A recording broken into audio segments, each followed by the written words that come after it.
So, I did a speedrun. Or rather, I attempted to do a speedrun. Well, okay, maybe I got a little drunk, thought I could do a speedrun, and hit record, but it doesn't count. I read the rules and it was an illegal run, so it doesn't count. So I'll just start from the beginning. The Old Republic takes place like 1,000 years before the movies, and I've put in over 1,000 hours of gameplay into it, so I know what I'm talking about. The game is considered an MMORPG of which the main storyline can be played solo, which I did prefer to play solo since I like to watch the cutscenes. The game also offers guilds and guild perks like extra XP to gain levels faster. The main story can also be played for free, which is a good way to know if the game is worth the subscription. Starting out, there are a wide range of characters to choose from. You can start out with choosing the Empire side or the Republic side. After choosing a side, there are 4 main subcategories to choose from, as well as additional subclasses that can be played. You could also choose to either be a male or a female, and the species. Of note, each class has certain races you can play. Races can be unlocked through a subscription, and also can be paid for in the cartel market. There are slight variations in conversations and what can be done throughout gameplay, making it nice for replayability, if you're into differences. So, breaking down the characters. On the Republic side, you could choose between the Jedi Knight or Jedi Consular, who both start out on the planet Tython. By the way, Nolan North is the voice of the male Jedi Consular of Star Wars The Old Republic. I didn't know this until someone told me about it randomly in chat. I looked into it and this man has basically done everything, so I'll never question his name again. Then there are the Smuggler and the Trooper, both of which start out on Ord Mantell. The Trooper is a class that made its way to the top of the leaderboard for No Legacy, No Help level 1 through 10 by someone named Poochies. I tried to watch his video to know how he achieved the goal. I just don't remember how he did it, or what he did, or what subclass he played. I didn't pay attention. On the Imperial side, there is a Sith Warrior and Sith Inquisitor that both start out on Korriban. On these ones, since they are Force sensitive, other than being human, the other characters like to remind you that you cannot be a real Sith since you're an alien. Finally, there are the Imperial Agent and the Bounty Hunter, both of which start out on Hutta. I like the Imperial Agent story the most. First off, I like the male voice, both the American accent and the British one. Secondly, it gives me this feeling that I actually do have a choice throughout, even though I really don't. And thirdly, instead of just hating the Republic side, or just hating the Imperial side, this character makes me hate both, even though he has no choice but to pick one in the end. So I had to replay the main character storyline again since I don't know where the original footage is, and instead of playing the way I did before, I did the opposite and tried to play as the good guy. First, I chose the male character Chiss Imperial Agent, and we started out on Hutta. The agent, named the Agent, is a spy for the Empire and is tasked for an important mission. He must convince one of the Hutts to join the Empire, all the while undercover as an extremely dangerous pirate named Redblade that no one has ever seen or heard. So, the agent, pretending to have an American accent, helps with undermining the other Hutt and gets to meet the dangerously strong and independent woman, Khalil. Even though she is a dangerous woman with an extremely questionable past, Keeper offers her a position underneath the agent, and the agent cannot refuse. After forging evidence, the agent finally convinces Nemero to return to the Empire for help. Mission complete. After meeting the real Red Blade and killing him and getting on the shuttle, it's back to Drummond Cass. Going back to Imperial Intelligence on Drummond Cass, the agent goes to Keeper's office and meets Darth Jadis, who is now in full control of Imperial Intelligence, meaning Keeper now has to give out instructions on behalf of Jadis. The agent's next mission, who has no choice but to accept it no matter what, is to locate a radical terror cell within the capital city of Drummond Cass, working to overthrow the Empire. He must investigate the situation, gain their plans, and we get to meet the agent's people who have designated names like Watcher 2 and Watcher 3, and so on. The agent is sent into the middle of a slave rebellion in order to find a slave that was owned by an extreme anti-government radical. After a search, The agent finds a data pad owned by the slave, and just as he's getting deeper into the investigation, Jadis calls up. He talks to the agent about things that the agent already knows about and tells the agent to keep doing the job he was already doing. Jadis is just micromanaging, and it's super annoying because all he's doing is getting in the way. So, Jadis leaves for some meeting to show off his vision for the galaxy, finally leaving the agent to do his day job. The agent tracks down the genius, inventor, and entrepreneur who is working for the Radicals and was sheltered in a rogue Sith Lord estate. He gets into the genius's computer and finds some files that are alluding to something big. Then Watcher 2 calls the agent back. Lord Jadis, who could somehow use his magic through the hololines, is also there, on holocall. So, it turns out a major strike is imminent.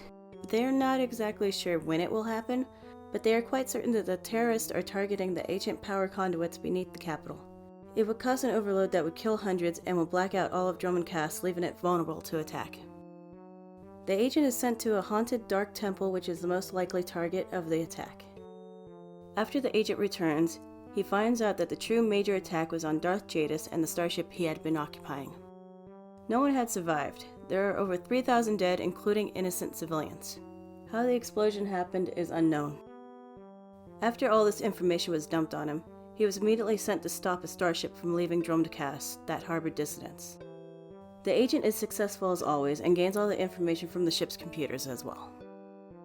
During the debriefing, there is a message from one of the terrorists to the people. He explains how the Darth Council is corrupt, and that the death of Darth Jadis proves that they are not invulnerable and that there can and will be change. The agent gets a well-deserved promotion and is now called Cypher 9, named Cypher 9, and now he gets his own ship. He is then forced to get right back to work dismantling the Eagles network piece by piece. As the agent, now named Cypher 9, leaves Drummond Cass, he is informed that Jadis' daughter will take his seat on the council, and that she demands to meet Cypher 9 personally. So he ends up leaving to Korriban for his date with a new council member, Darth Zord. When he arrives, Zord orders her people to kill Cypher 9. She is amused, but Cypher 9 isn't. After the scuffle, Zord explains that it is all in jest, and that she now knows Cypher 9 is well equipped enough to find her father's killer. Cypher 9 heads to Balmora, where the Resistance is using the current war as cover for training activities. His new mission? To infiltrate the Terra Cell and take down the leader known as Greystar, the person who used to work closely with the Eagle. A mole comes into play and helps bring Cypher 9 into the cell, and now all he needs to do is prove that he's on their side. He starts by taking down the defenses of the nearby Okra droid factory and retrieve a case of parts to create stealth explosives. Next on the list is to retrieve data from the previous outpost and then destroy the system. As a double agent, Cypher 9 takes this opportunity to rifle through the system to find communiques and other information tied to Greystar. Cypher 9 also finds a list of collaborators that have been working within the Empire since the Empire's inception. This last mission proved useful. Cypher 9 is to deliver a package to Greystar, who's pretending to be a loyal Republic officer. So, Cypher 9 alters the package showing the whereabouts of Greystar, and Greystar is taken in. As Cypher 9 gets back to his ship, Watcher 2 tells him something. So, not knowing what was said, and Cypher 9 not knowing what the terrorists will be up to next, is willing to find out. One of the intercepted messages refers to a device called the Eradicator. It's a new mission. Well, it's still the same mission, it's just called new. It's to take apart the terrorist network. This has been his main mission since after Hutta, but now it has gotten even more serious than the serious level of seriousness from before when it wasn't as serious. Seriously. On Nar Shaddaa, a local terrorist cell procures weapons and technology for the entire Eagle network. For this mission, Cypher 9 must make his way to the Imperial prison that holds some of the most knowledgeable prisoners, including Watcher X, who was forced to retire because he went crazy. Watcher X watches every move Cypher 9 makes as he makes his way into the prison. Watcher X is fitted with implants that are set to explode if he tries to escape. He plays a bit of Silence of the Lambs and tries to get into Cypher 9's head by letting Cypher 9 know that this fate may very well be the same fate that awaits him. Watcher X has already been informed of the situation and explains to Cypher 9 about a modification called Cyclone. The serum increases the user's speed and focus, transforming an average human into a natural assassin, but it could also be quite lethal. Cypher 9's mission: find out who created the serum and acquire a sample. Cypher 9 gets vaccinated by Watcher X in order to mimic the long-term effects of using Cyclone. He then heads to Corellia Sector to purchase a dose and to obtain a blood sample. And now Cypher 9 needs to acquire some medical equipment because Watcher X is not allowed to have it. Once the equipment is procured, Cypher 9 must have the sample analyzed, and it turns out some dude from some large failed company is responsible. Now the agent must find the remnants of the company before it fully dissolves and take care of it. Unfortunately, where this guy is, the only ones allowed in are droids. Absolutely no weapons or visitors. Watcher X explains to Cypher 9 that he should make a poison in order to get in, and an antidote. So Cypher 9 does that. He creates the poison and an antidote. And then Cypher 9 does what he must in order to gain the information. He sleeps with the secretary and she just lets him in, so the poison was not needed. After that, Watcher X locates the officers and sends Cypher 9 to the location. He sets up surveillance for Watcher X and then returns to the prison. Watcher X continues to do a very bad impression of Hannibal and tries to get into Cypher 9's mind by telling him the Imperials are afraid to let him free. That Cypher 9 is conditioned to do what he is told no matter what, and so on and so forth. Cypher 9 lets Watcher X do some implants to help disguise him as a droid on his next mission. Pretending to be a droid, Cypher 9 sees the Eagle over Holocall admit that he doesn't care about the people. During the handover, Cypher 9 eliminates the terrorist cell leaders. He then goes and destroys the communication hub, taking as many terrorists down as he goes. Once the hub is down, the momentary failing of the security system grants Watcher X his freedom. If Cypher 9 lets him go, Watcher X will do a tell-all of everything. So Cypher 9 lets him go. Cypher 9 lies to Watcher 2 about Watcher X's escape, and now Cypher 9 gets random information that does not help in any way in the overall storyline. Cypher 9 returns to their ship and tries to call Watcher 2, but Jadis' daughter, Zorid, has locked down the ship and all communiques and intercepts the call. She is angry at Cypher 9 for some reason. She whines about not being appreciated by her peers and how they're all big bullies and how they're all mean to her and so on and so forth. Well, Cypher 9 doesn't care. He just wants to get back to work.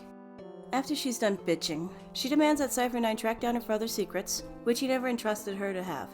So the agent goes to find one of Jadis' personal advisors who explains that, when Jadis died, the contingency was to bring doom to everything Jadis ever touched, and he refuses to aid Cypher 9 or Zorid.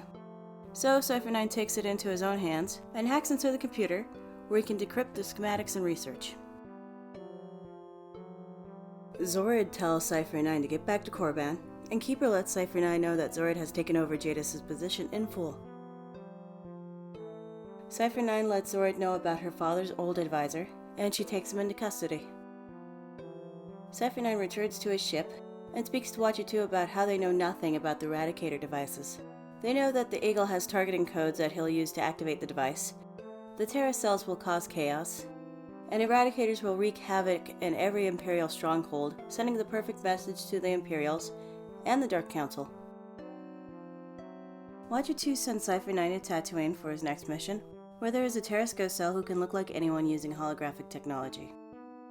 The Contact was originally part of an anti-occupation group who fought against the Empire, lost, and most of her team died. She was offered a way out with retraining, so she was smuggled to Tatooine, brought to the Ghost Cell in an empty village, and trained in the art of terrorism, which is what the empty town was for. Then they started kidnapping civilians for practice, and now she wants out. When Cypher 9 sets an ambush, he gets tricked and stabbed by an elite member of the Ghost Cell. The elite member of the Ghost Cell was pretending to be a woman, and Cypher 9 was trying to get with her. Cypher 9 eventually reaches the secret encampment by hiding themselves in a large crate, and then the large crate is delivered to the secret encampment. Cypher 9 finds the leader and hears that their mole has been captured. So the leader shows off their holographic disguise, and now Cypher 9 gets to kill everyone.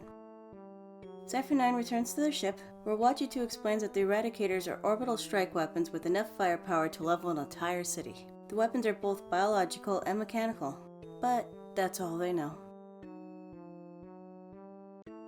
Cypher 9 gets sent to Alderaan by Imperial intelligence, who believes that the nobles are financing the Eagle. While the Empire is occupied with politics, Cypher 9 is told to work with Vector Hylas, a man who is willingly absorbed into the Hive, though he is given liberties unlike other members of the Hive of the Keelix. So the Keelix are like these bug things that have a hive mind, and they use hormones or something to indoctrinate the people, forcing them to become part of the hive mind. Anyways, the mission Deal with the house funding the terrorists. Vector has been briefed on the mission, has done field work, and explains that there may be one Cortez Baron able to identify the terrorists. Cypher 9 heads over to House Cortez and is asked to find out what happened to the squad of battle droids that seemed to just disappear. That, and no one has come to the house's aid. So Cypher 9 is up to the task. Cypher 9 discovers that the droids were killed by Helix. After that, Cypher 9 gets invited inside the house, where he finally gets to ask about the mysterious stranger. It's a former Lord who has been missing for several weeks, and Vector believes that the Lord fits a profile. He knows that House Ald offered residence to the Lord. Cypher 9 visits the Ald house. Secretly. This is where he finds records of appointments, calendars, logs of financial transactions, meeting transcripts, and personal notes from the former Lord. Vector is able to look over the files and knows that the Lord was funding the destruction and assassination of Jadis. Cypher 9 shows the files to the Baron of House Cortez. The Baron lets Cypher 9 know the former Lord had a secret meeting with House Rist, the House of Assassins. Then Cypher 9 goes to House Rist and kills everyone. It turns out that the Baroness is in bed with the dead former Lord, so Cypher 9 returns to House Cortez with backup from the Helix, and the Baroness gets killed. Then he lets the Helix absorb the house so the Baron gets to die. Cypher 9 tried to be good, but he was a little mad at the Baroness. So Cypher 9 gets into the logs and finds the terror network will run out of funds within a week. Vector also gets to accompany Cypher 9 on his missions. Back on the ship, Watcher 2 tells Cypher 9 about Eagle's abandoned base on Hutta. Terrorists have been placing biochemical eradicator weapons all over Imperial worlds and stuff, so. Back to Hutta. Cypher 9 sneaks his way deep into the Eagle's nest, meeting the Eagle in person and finally getting to see the eradicator weapon. The Eagle explains how the weapon was developed on Dromund Kaas and Balmora, and that there are over 6 dozen in place awaiting orders. Without orders, it will fire willy-nilly, causing mayhem and death. But with orders, it will target whatever the input is. For instance, it can target certain Imperials or terrorist cells. The Eagle refuses to surrender, so Cypher 9 defeats him. Before the Eagle dies, he claims someone who's on Cypher 9's team has betrayed him, but he doesn't say who. Watcher 3 hacks, or rather slices, into the computers and examines the eradicator when the area is all clear. Watcher 3 says that the Eagle was telling the truth about the random firings, and that they only got half the codes from the Eagle's computer, so the mission is half complete. Cypher 9 returns to Dromund Kaas. Their success in their mission is overshadowed by the danger of the eradicators.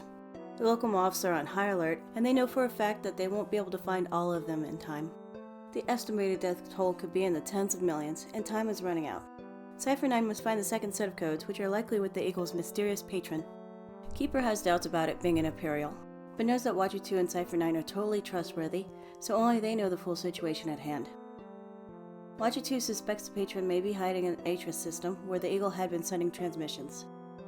Cypher 9 tries to leave to the Atris system, but Zora demands another impromptu date in her chambers. She is badly hurt and cries about how she was punished for disrespecting the council, and she deserved it, honestly. After she's done crying about it, she requests the agent to find out who really killed her father, and forced her into a position that she's clearly not qualified for. This is a major choice. Or, it doesn't really affect the overall story. It does change the story a little bit, but on the Imperial Dreadnought starship in the Artis system, Cypher 9 finds recordings. First is about a ground experiment. The second is a journal entry of a person who wants to kill the Master. The final recording sounds happy when she gets an invitation and gets picked to survive. When Cypher 9 gets to the bridge, Jadis is alive. I like Jadis, but since we're playing the good guy, we can't side with him. We have to distract him long enough to stop the super weapon, and Jadis gets away. There are more options to this. If you side with Jadis, you get to kill that daughter of his. Anyways, Jadis faked his death to escape the Dark Council, which let him do what he wanted. He wanted to sow fright and hatred into the Dark Council through the Eagle's terrorist network. Basically, Jadis wanted to cause chaos and destruction and then come back as the new ruler of the Empire. He didn't like the Dark Council. I don't blame him. Luckily, he has the other half of the Eradicator weapon codes. He doesn't have the first set, Cypher 9 does.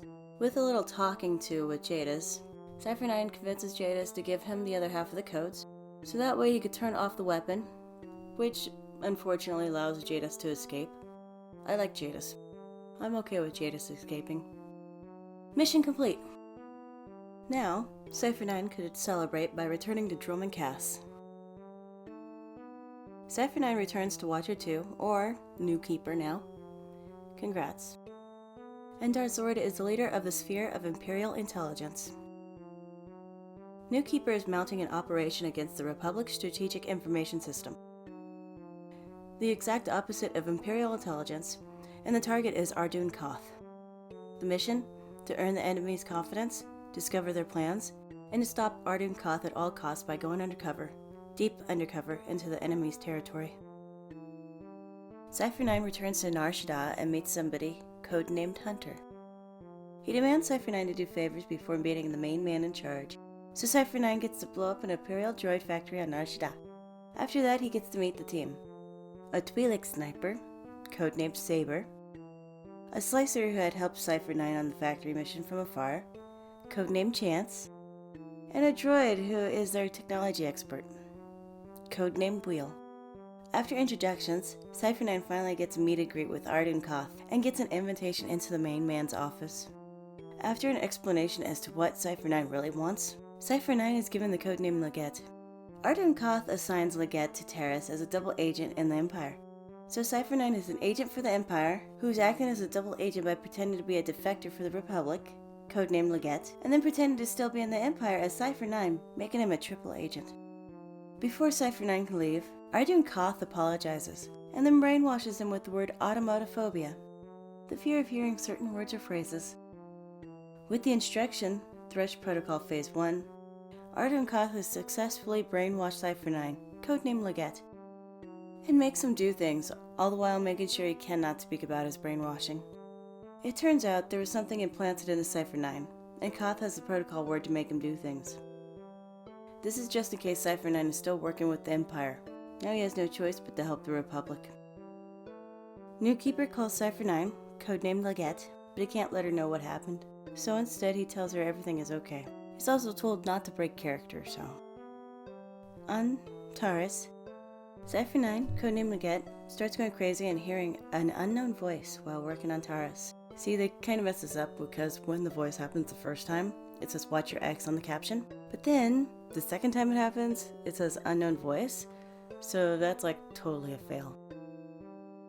The Republic is trying to rebuild after the Sith's bombardment, but the Sith have sent troops, and droids, to stop the rebuildment. Oh, and a corrupt Jedi is doing bad things. Ardun Koth believes the Jedi is building a power base, and Chance believes she raided an Empire-controlled laboratory, so Cypher 9, codenamed Leggett, goes to investigate. The laboratory is under attack by mutants, rat ghouls. I guess it's like zombies or something because they can infect others somehow. At the lab there are many dead, and Cypher 9, codenamed Leggett, meets Dr. Loken of Imperial Intelligence. Dr. Loken shows Cypher 9, codenamed Leggett, that rogue Jedi have been there, and so they get to work together now. So, it turns out the rogue Jedi created a cult in her name and used secrets to turn rat ghouls into her own personal army. Dr. Loken is able to find the rogue Jedi, and Chance calls up because he got hurt. Even if Cypher 9, codenamed Leggett, wants to help, Chance makes him do it anyways. Luckily, Cypher 9, codenamed Leggett, is playing the good guy, so he goes to save Chance, because he had a chance to kill Chance, and he didn't take that chance. Chance was lucky. Cypher 9, codenamed Leggett, makes his way to the Jedi base, where now he must acquire the ultra-wave transmitter. So Cypher 9, codenamed Leggett, kills the Jedi because she is insane. Loken hands over the transmitter. And Dr. Loken turns out to be a rat ghoul. Well, only sometimes he is one. I don't understand exactly how Dr. Loken changes. I think he's like a Dr. Jekyll, Mr. Hyde thing, and not a werewolf type thing. Like he did experiments on himself, and now he can change back and forth at will. So now we get the zombie, rat ghoul, werewolf person on our team. On the ship, Cypher 9, codenamed Leggett, while speaking with Ardun Koth, goes completely insane and speaks to Watcher X, who is just all in Cypher 9, codename Legette's head. Then passes out. As Cypher 9, codename Legette, is out cold, he gets to speak with Watcher X, which is a part of his delusion due to the stress put on his brain. After a great talk, Cypher 9, codename Legette, knows that he was programmed by the Imperials since the Republic don't use that type of science. Then Dr. Loken wakes him up. So the decision is made to go to Drummond Cass to find the records and find out how to fix himself. Cypher 9, codename Legette, gets to do a super secret mission on his own, going against both the Republic and the Imperials by breaking in his own records. He gets to see that he was considered a threat to the Dark Council, so he was reprogrammed with a safe word using something called IX Serum. There is no way to reverse it, but it could be reapplied. Now all he has to do is recreate the serum and reverse the brainwashing. The way to do that is to recreate the serum, which can be done on Quesh. On Quesh, Cypher 9, codename Legette, must track down the chemical, make the serum, and inject it. So he does just that. That's it. His delusional mind manifests Watcher X, who explains that the serum is unpredictable and it will take time. Unfortunately, they must wait for the right time to escape it all. Back on the ship, codenamed Saber, the sniper, calls to make sure he's okay and sends him to the next destination. Over Hoth, Ardun Koth explains about a starship graveyard and that a shuttle that must be recovered. Cypher 9, codename Legette, must work with the Imperials to gain access to the ship.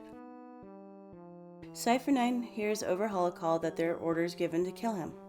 He leaves and heads over to the Chiss Ascendancy Station where he gets to meet Ensign Temple, who will end up being the next companion. During a raid on some pirate base, Ensign explains to Cypher 9, codename Legette, that she is very ever so slightly force sensitive. She has something like empathy or something. Nothing special. Cypher 9, codename Legette, goes to the starship graveyard, defeats the pirates, takes the shuttle with Ensign's help at the helm, and gets the Hunter, who brainwashes Cypher 9 into taking on Ensign and killing her if he must.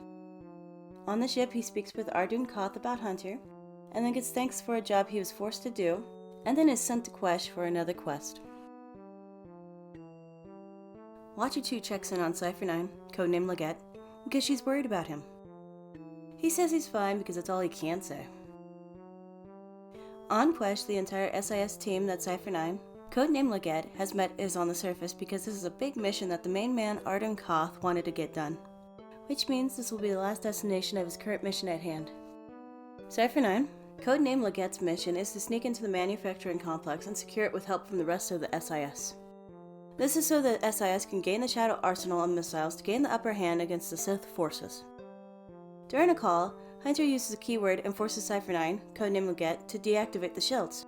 Ardun Koth also instructs him to go back to Imperial Intelligence since it is mission complete, while Hunter uses a keyword to make him stay put. By this time, IX Serum might have fully worked through Cypher 9, codename Legette's body enough to override the original brainwashing. So with a new command and a new keyword, Iconoclasm, he is now free of both Republic and Imperial rule. Cypher 9, codename Legette, now just Cypher 9 once more, listens to Watcher X explain that he needs to stop the SIS and find out how they got his keyword. Cypher 9 gets into the complex and finds his old pals Saber and Wheel under fire. Now that he's no longer brainwashed, he makes the decision to let them go. Then he gets into a confrontation with Ardun Koth and lets him go as well, because Cypher 9 is being the good guy, even though he so desperately wants to kill them all. Hunter calls Cypher 9, congratulates them on no longer being brainwashed, and then warns them of Imperial bombers that will soon attack the complex, destroying the arsenal. So Cypher 9 needs to escape the complex before it is fully destroyed. Since there is no time limit, he could do it leisurely. He gets back to his ship, knowing that Hunter must be working both sides somehow, knowing that he will get Hunter. Mission complete. Returning to Drummond Cass and the Imperial Intelligence, former Keeper, now Minister of Intelligence, knows that Cypher 9 broke his brainwashing and admits that he is the one responsible for it. If not for him, Cypher 9 would have been killed. Now, the hunt is on for Hunter, who somehow acquired the keywords for the Imperial agents, and needs to be stopped at all costs, even though there is absolutely no evidence that Hunter ever existed, nor where he went, or what he is doing. There's a request that comes in for Cypher 9's help on Ison 4, where a suspect that matched Hunter's description had boarded a shuttle to the asteroid colony. On the asteroid colony near Ison 4, there are traces of toxin in the air. Many dead colonists and destroyed droids litter the rooms. After the colonists surrendered, the attack just kept on going in the name of the Empire. Cypher 9 tries to save the rest of the civilians, and I'm not sure if he actually does save them.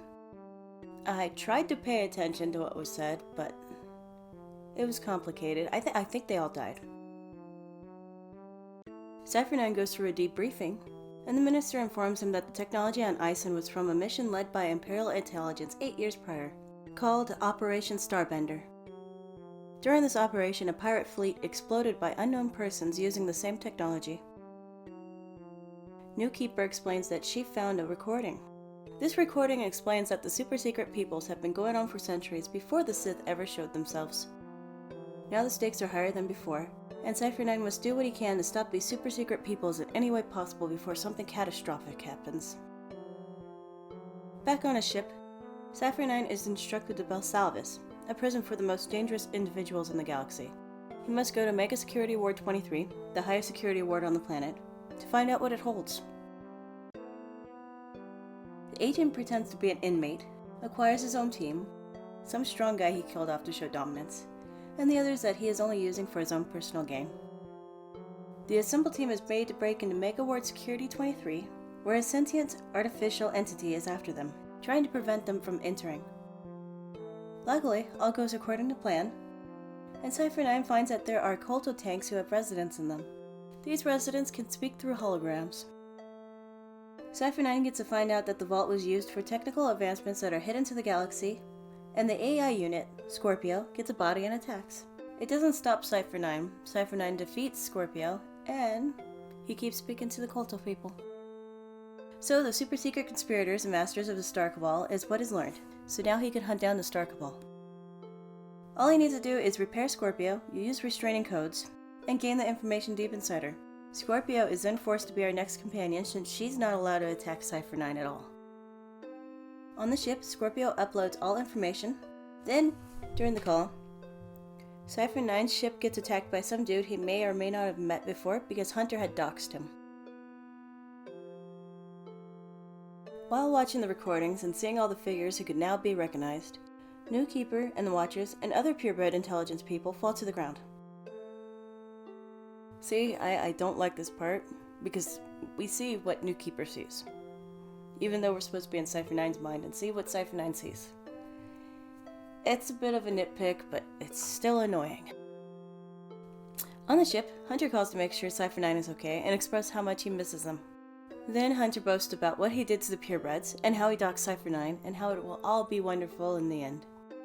Cypher 9 has somehow led the Voss after all that. On Voss, Vector briefs Cypher 9 on details and sends him to a contact. It's a human intelligence operative who is surgically altered to look like Voss. The Not Voss tells of a Shining Man. No one knows where he came from, but it took him only 5 weeks to go from an outsider to practically Voss. After he died, he was buried with honors, and now Cypher 9 must search for the tomb of the Shining Man. At the tomb, there is no body, only a scroll. So Cypher 9 returns to Not Voss to find out that the scroll is written in memory of the man's death, who is a man of prophecy, who was made whole through the shine of healing. Cypher 9 decides to go through the ritual, records his message, learns only his DNA can open it and play it, and steals the Shining Man's Vitalocron when no one is looking. It turns out that the Shining Man has no magic identity or evidence he ever existed before Voss, and that he feigns memory loss. Cypher 9 gets a call from Not Voss's family, so he goes there immediately. It turns out that an old friend of his kidnapped Not Voss and is threatening to kill him to get to Cypher 9. At the meeting, it is made known that, thanks to the dogs Hunter put out, Cypher 9's old buddy from Hutta showed up to take revenge against him. Cypher 9 wins the fight, Not Voss gets badly injured, and the old friend gets to live. The Not Voss doesn't want help because he'll die anyways, so he's okay with dying now. He does, however, let Cypher 9 know about the maps to the Nightmare Lands before he dies, which just adds more stuff onto Cypher 9's to-do list. moving on. Cypher 9 returns to Not Voss's family to deliver the news. Then he gets married to Not Voss's daughter, who is a real Voss, to make him an honorary Voss in order to get the documents. Cypher 9 goes through the Nightmare Lands, finds the Shining Man's original ship, and some alien he has to kill to get the information needed. Turns out the Shining Man is a former member of the conspiracy, and was made to create a martyr for the Voss, and he gives Hunter his love. The ship then self-destructs. He receives a holocall, gets back to some interpreters who state the prophecy may be met for him or the Shining Man, or both. The Voss were told that they should not alliance with anyone for 3,000 days, and the warring native alien species will be eliminated. After 8 years, the Voss still refuse to side with anyone. Cypher 9 gets back to his ship and transmits everything to headquarters. He will never see his Voss wife again. Back on Drummond Cass. Cypher 9 gets a new Sith boss, who is choking Watcher 3. The Sith explains to Cypher 9 that Imperial intelligence is being dissolved because they're chasing after nothing and using up resources. They also decide to take Khalil into custody. She happens to be the best one on the team. She's the only one Cypher 9 used, and I don't understand how it works exactly, but her friendship level was like 18 or so, and the others are 2, 1, 0. Cypher 9 is ordered to Corellia to be on the front lines. He knows it's a trap and explains it to his crew, but goes anyway since there is nothing else better to do. The war continues on as the Republic core world is riddled by the Empire, and is constantly under fighting, street by street, falling into the Sith's command. The Sith favor heavy losses as long as the Republic continues to burn. Cypher 9 plays the good boy as he does a series of missions and bombing campaigns. Then he receives a mysterious transmission. This mysterious transmission, who I swear was Khalil at the time, requests help. So Cypher 9 slices into the Republic trooper data and finds that the Republic has far more troops and resources than the Empire, which shows that the invisible conspirators are playing both sides. After Cypher 9 completes the menial tasks on Corellia, and the mysterious person reveals himself to be Newkeeper, Newkeeper explains that intelligence was dissolved because they had to discover the Star Cabal had major influence over Corellia, and that Cypher 9 is going to discover the endgame and expose them before it's too late. The proof is that the Empire was given data stating that the Empire had the advantage, not the Republic, so the Empire was lied to in order to keep them killing off their own people. Then there is this Jedi in the way, so Cypher 9 gets rid of him. The Jedi did kill a Sith Lord that I forgot all about until just now. Cypher 9 is about to leave, but Newkeeper stops them because she has discovered an airship above Corellia. She instructs him to be captured and interrogated in order to feed them false information to make them scramble. During this chaos, she hopes the center of operations is revealed. On the ship, Cypher 9 finds out that there is a doomsday party going on that he wasn't invited to. As Cypher 9 is about to ruin the party, Hunter reveals himself by holocall. He brags about how he won and how he's bringing the galaxy to peace, and so on and so forth, then drugs Cypher 9. Cypher 9 refuses to break until hour 21, giving them false information, and then pretends to pass out to be set free. Newkeeper contacts Cypher 9 and explains that they should fake their own death to avoid suspicion.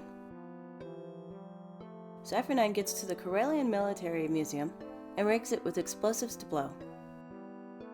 With help from Ardun Koth, the word spreads on both the Republic and Imperial side that Cypher 9 is dead. Ardun Koth is the chief of the SIS that Cypher 9 got to work with while playing Codename Legat. Anyways. Aboard the Tenebros, or whatever it's called. This is a super secret starship dedicated to the Imperial agents who remain loyal to the Imperial Agency, and Khalil is there. Newkeeper, who is still recovering, greets him. The Minister is also there, so there's that.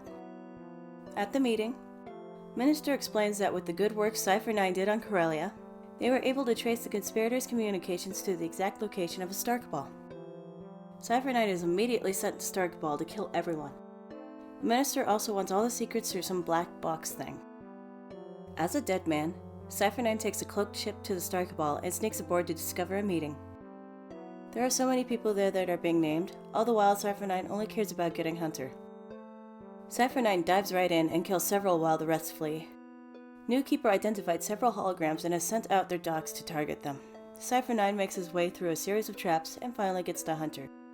Hunter does the whole, If you weren't you, I would have totally been BFFs with you. Then Cypher 9 and Hunter fight. Hunter gets defeated and talks. Turns out Hunter was a woman the whole time, and now she's dead. Which, by the way, in a previous playthrough, she asks for a kiss, and this one she didn't, and I don't know why. As with the Black Codex, an Imperial officer comes in stating that the Republic is there, and then falls over dead.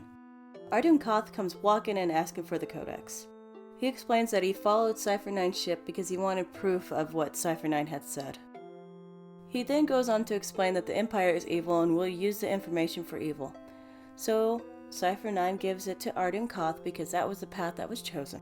Because Cypher 9's light side is high enough, Ardun Koth asks if he really wants to be a double agent. Cypher 9, double agent, awaiting orders by the Republic, killing the Empire from the inside. He accepts. Last time I played, everybody died, except for Jadis. I like Jadis. And the Codex was destroyed.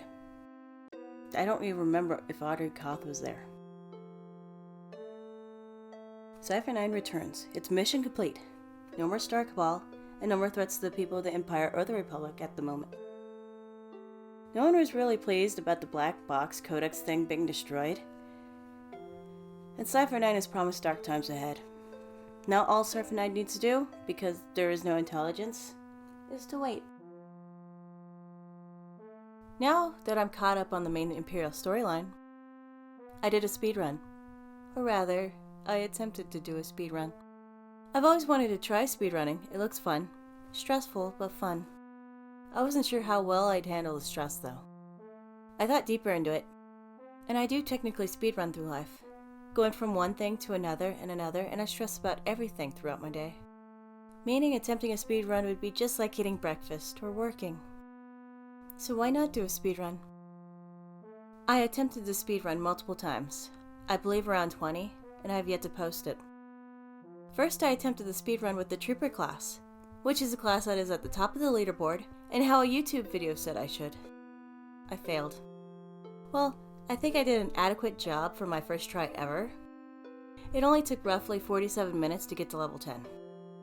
It could have been worse. Then I read the rules and it doesn't count. After a run is over, I was supposed to prove that I did not have legacy, since it is a no help, no legacy run. I don't even like the Trooper class anyways. The story is boring. I actually don't remember the story, so it must have been. The Imperial Agent is way better, so I switched over to that class to attempt a speedrun. I still have no idea what I'm doing, nor how to do it, and I only tried for a few times, like 20, and this happened over several months ago.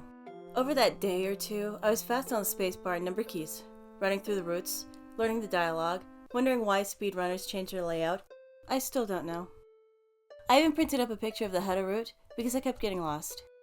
I actually was getting into it, and then I moved. So that sums up what I've been doing. So thank you for watching, and good night.